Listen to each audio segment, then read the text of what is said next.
Јована вели имам проблем со прениски триглицериди, дали е тоа нездраво и што да правам? Јована,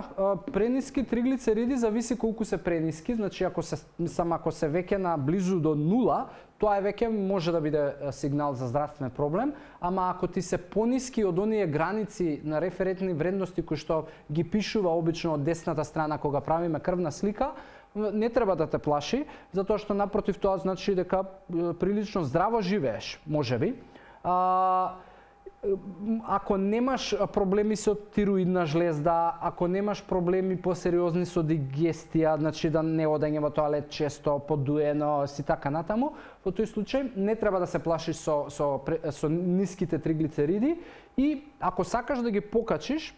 прва работа треба да го покачиш севкупниот внес на калории во денот, затоа што високите триглицериди се создаваат поради тоа што јадеме премногу калории во денот. Треба да почни да внесуваш повеќе здрави масти, значи мононезаситени, полинезаситени, гледај морска храна, маслиново масло, зголемувај на добри аглехидрати. Значи нема некој посебен совет за како да ги качуваш триглицеридите, затоа што тоа и најчесто и не е проблем. Проблемот е обично високите триглицериди, така да немој да се плашиш, али консултирај се со лекар ако не се навистина близу до најниските граници, односно на нула, тогаш веќе се работи за можеби посериозен проблем.